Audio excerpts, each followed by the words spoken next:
Somente a CLT pode salvar o nosso amigo Monark, galera. Pode parecer até piada isso que eu tô falando, mas não. Isso é a mais pura lógica, cara. Eu vou te explicar pra você nesse vídeo por que o Monark deveria virar um CLT para conseguir voltar a ser uma pessoa sem tantos pensamentos, digamos assim, em teorias da conspiração.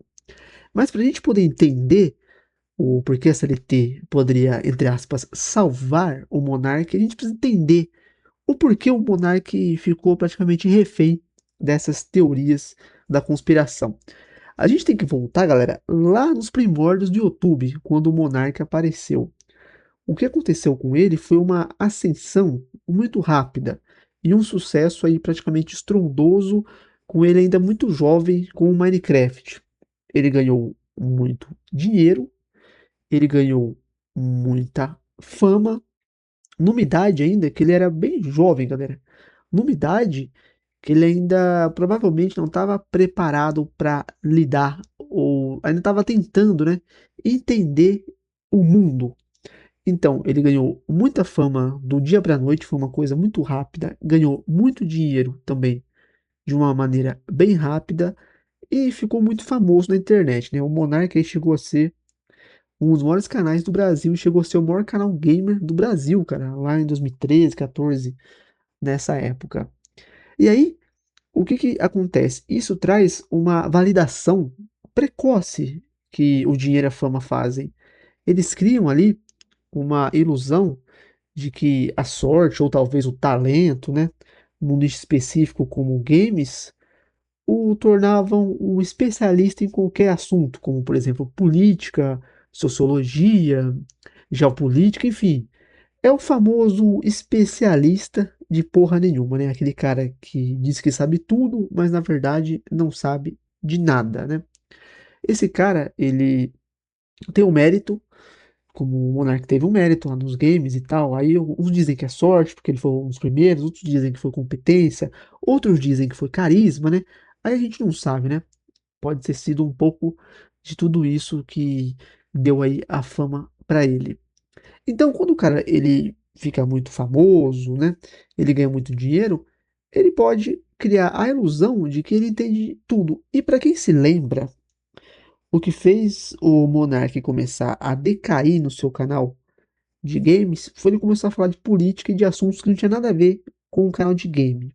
É que o canal dele não existe mais, mas pra quem é da época sabe que ele começou a misturar assuntos com política, fala umas coisas bem nada a ver, assim, umas coisas, sabe, bem aleatórias, e a criançada acabou enjoando e saindo fora do canal dele, né? Juntando a isso o isolamento, né, gradual que existe com os jovens, né? Perdendo contato com algumas obrigações, por exemplo. Ele mesmo chegou a falar, se eu não me engano, que ele já chegou a ter a luz cortada porque esqueceu de pagar. Ou seja, isso cria um isolamento, né? A pessoa não tem aquela obrigação, uma rotina de pagamento de boletos, né?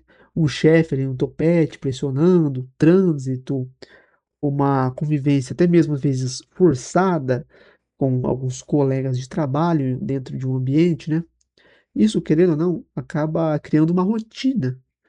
E muitas vezes a gente enxerga essa rotina como algo ruim. Sim, muitas vezes é péssima essa rotina. Mas nem tudo é 100% ruim e nem tudo é 100% bom. Mas aí a gente precisa entender o seguinte: o que aconteceu com ele foi exatamente aquela teoria, né, do garoto que cresce soltando pipa no ventilador. Ele criou uma bolha ali dentro que faltava uma espécie de atrito com a vida real, né? Isso fez com que pequenos problemas que as pessoas têm fossem superdimensionados e aí é um terreno muito fértil para teorias conspiratórias.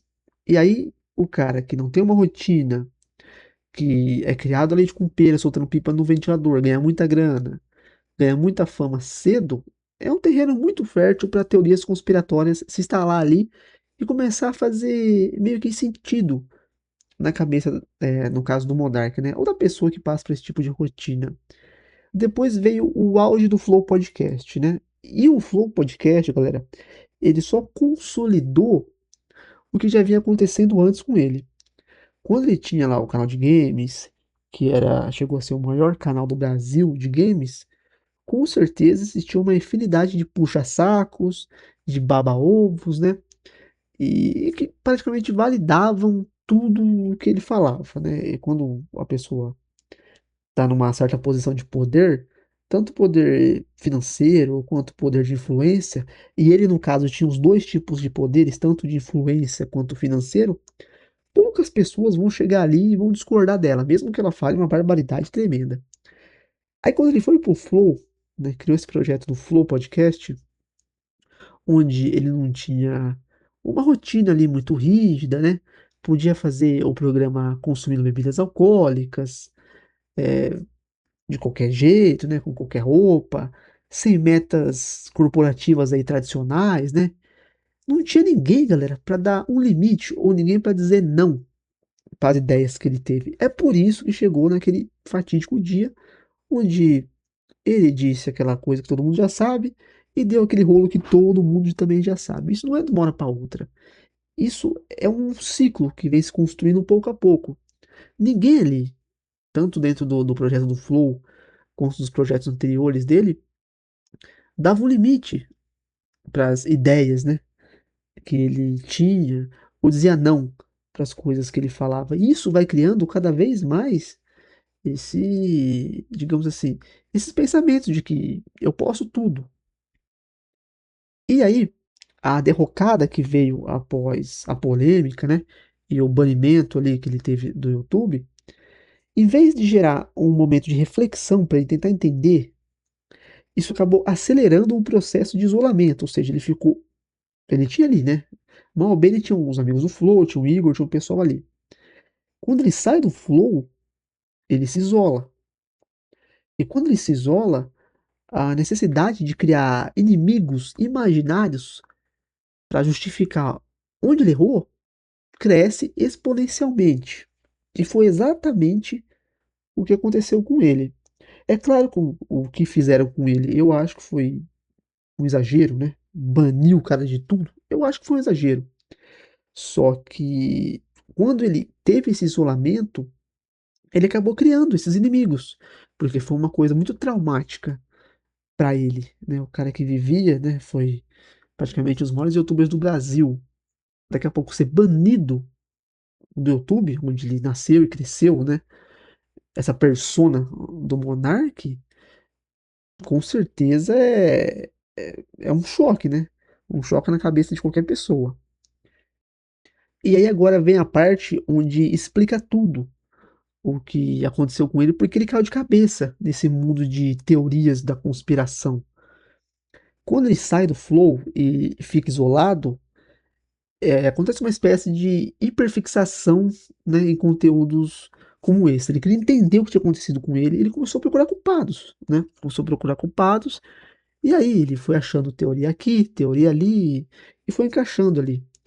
E com certeza, a pessoa que, como ele não tinha uma rotina, né, diária, onde passa 24 horas por dia sem uma ocupação ali prática, faz com que o cérebro dele passasse a buscar problemas e tretas para preencher o tempo livre. Ou seja, ele começou a criar inimigos, na verdade, onde não existiam.